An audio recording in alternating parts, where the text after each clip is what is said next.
Bonjour à tous. Aujourd'hui, j'ai décidé de faire une vidéo pour répondre à une question qu'on me pose relativement souvent. À savoir, c'est quoi l'ADN d'Emiaud, d'où ça vient, qu'est-ce qui me passionne dans tout ça. Donc, je vous dirais que ça a commencé il y a une trentaine d'années, tout ça avec un Tandy 1000 SX, QBasic, MS-DOS. C'est là-dessus que j'ai fait mes premiers développements logiciels, puis que ma passion a vraiment débuté. Par la suite, j'ai eu beaucoup de déchirements aéronautiques, informatiques. L'aéronautique a finalement gagné pendant quelques années. C'est d'ailleurs ce qui m'a amené chez Bombardier, où est-ce que j'ai développé mes premières applications d'affaires, qui sont d'ailleurs encore en opération. Et puis en 99, je décide de partir à mon compte. Je fais le tour de beaucoup d'entreprises à Montréal en mode de consultation.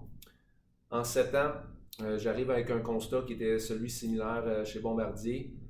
Les entreprises ont de la difficulté à suivre la courbe d'évolution technologique. Ça bouge trop vite, c'est exponentiel.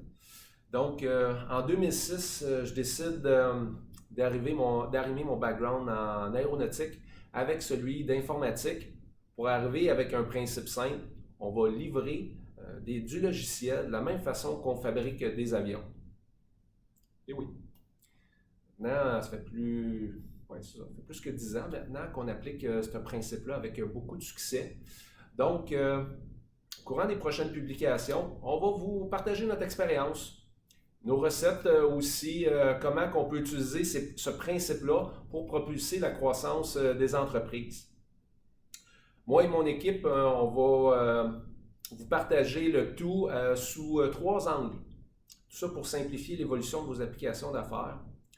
Les 2 premières angles, je pourrais dire que c'est comment livrer plus de projets d'innovation ou encore comment livrer plus vite les projets actuels, tout ça en utilisant les principes DevOps dans un écosystème Microsoft. C'est vraiment notre spécialisation. Et puis, je vous dirais que le 3e angle, ça serait de comment on peut optimiser les coûts d'opération en utilisant les nouvelles technologies, que ce soit l'Internet des objets, le cloud, l'intelligence artificielle, ou encore comment on peut automatiser le tout pour livrer de la valeur plus rapidement.